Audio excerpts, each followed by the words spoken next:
প্রাকৃতিক সৌন্দর্যের অপরূপ লীলাভূমি বাংলাদেশের অন্যতম জনপ্রিয় একটি পর্যটন শহর খাগড়াছড়ি। এই ভিডিওতে আমি রিসাং ঝর্ণা ভ্রমণের ভ্রমণ গল্প শেয়ার করব আপনাদের সঙ্গে।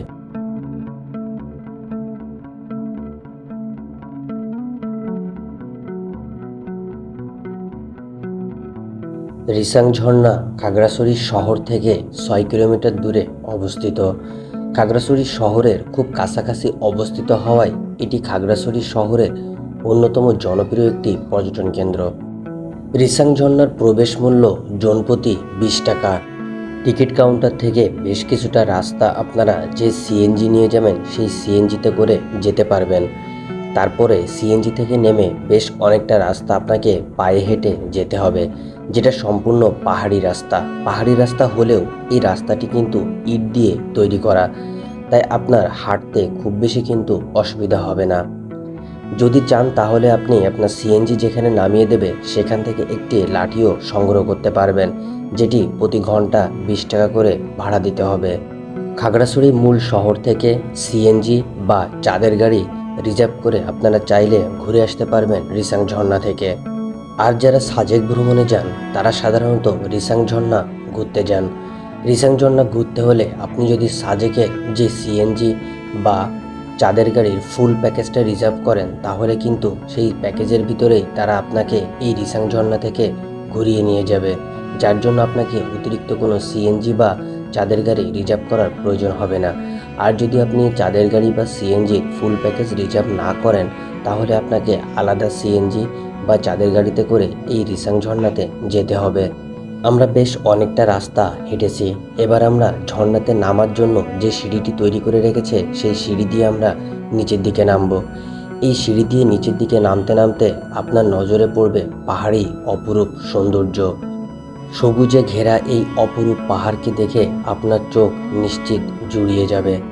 ঝর্ণাতে যাওয়ার জন্য যেই সিঁড়িটি তৈরি করে রাখা হয়েছে এই সিঁড়িটা কিন্তু বেশ বড়।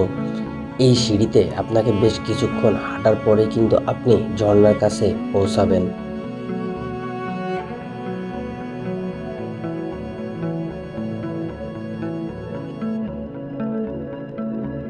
আমরা সিঁড়ির একদম শেষ ধাপে পৌঁছে গেছি, আর একটি ধাপ পার করলেই আমরা মূল ঝর্ণার কাছে পৌঁছাবো। এর মধ্যে আপনারা ঝর্ণাটি কিন্তু দেখতে পাচ্ছেন। রিসাং ঝর্ণার আশপাশে বেশ উঁচু উঁচু কয়েকটি পাহাড় রয়েছে, যেটা সম্পূর্ণ পাথরের। এই পাহাড়ের আশপাশে যে অপরূপ সৌন্দর্য সেটা দেখে আপনি মুগ্ধ হবেন। এই ঝর্ণার একদম পাশেই একটি দোকান অবস্থিত।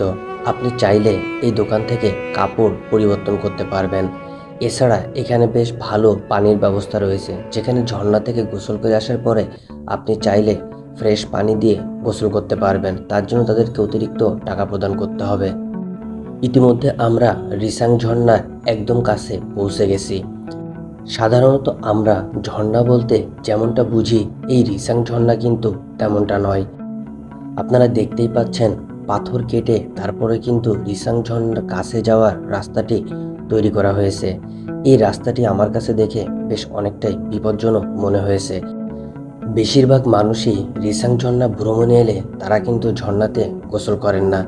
দূর থেকে ঝর্ণাটিকে দেখেই তারা ফিরে যান, কারণ ঝর্ণার কাছে যাওয়ার যে রাস্তাটি এটি কিন্তু খুবই বিপজ্জনক। এই ঝর্ণার কাছে যাওয়ার জন্য কয়েকটি দড়ি ব্যবস্থা করে রেখেছে এখানকার লোকজন, যার জন্য আপনাকে জনপ্রতি ১০ টাকা করে প্রদান করতে হবে।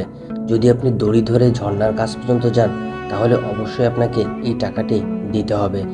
আর যদি আপনি দড়ি না ধরেন তাহলে অবশ্যই আপনি ঝর্ণার কাছ পর্যন্ত পৌঁছাতে পারবেন না, কারণ এখানকার যে পাথর এই পাথরটি প্রচুর পরিমাণে পিচ্ছিল, যে কোনো সময় আপনার পড়ে যাওয়ার সম্ভাবনা থাকে। তাই অবশ্যই যদি কেউ রিসাং ঝর্ণার কাছে যে গোসল করতে চান তাহলে অবশ্যই খুব সাবধানতার সহিত রিসাং ঝর্ণা পর্যন্ত পৌঁছাবেন। আমরা অনেক চিন্তাভাবনা করে ঝুঁকি নিয়ে ঝর্ণার কাছে গেছি, যাতে আপনাদেরকে আরও কাছ থেকে রিসাং ঝর্ণাটিকে আমি দেখাতে পারি। এখানে আপনারা বহুত লোককে দেখতে পাচ্ছেন যারা কিন্তু প্রত্যেকেই এমন ঝুঁকি নিয়ে এসেই এই ঝর্ণাতে গোসল করছে। আমার কাছে রিসাং ঝর্ণাটি আসলে অনেক বেশি বিপজ্জনক বলে মনে হয়েছে, তাই যারা ভ্রমণে আসবেন তারা অবশ্যই রিসাং ঝর্ণাতে গোসল করার চিন্তাটা আপনাদের ভ্রমণ প্ল্যান থেকে বাদ দিয়ে রাখবেন।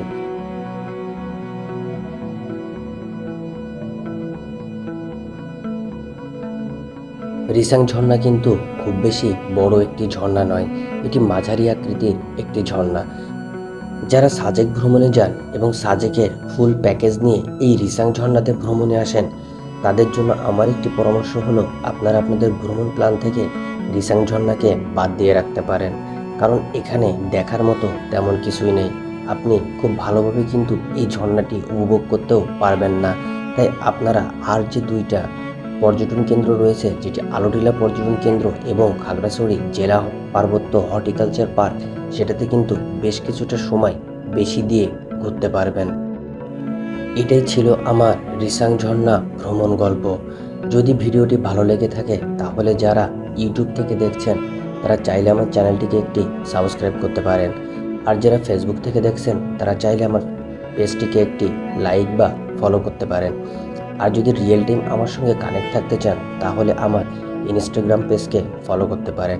ডেসক্রিপশন বক্সে আমি আমার ইনস্টাগ্রাম এবং ফেসবুক পেজের লিঙ্ক দিয়ে দেব। এছাড়া আমরা যে সিএনজিটি রিজার্ভ করেছিলাম সাজেক যাওয়ার জন্য, সেই সিএনজির যদি নাম্বার আপনাদের প্রয়োজন হয় তাহলে আমি আমার ডেসক্রিপশন বক্সে সেই সিএনজি ড্রাইভারের নাম্বারটি দিয়ে দেব। ভালো থাকবেন সবাই।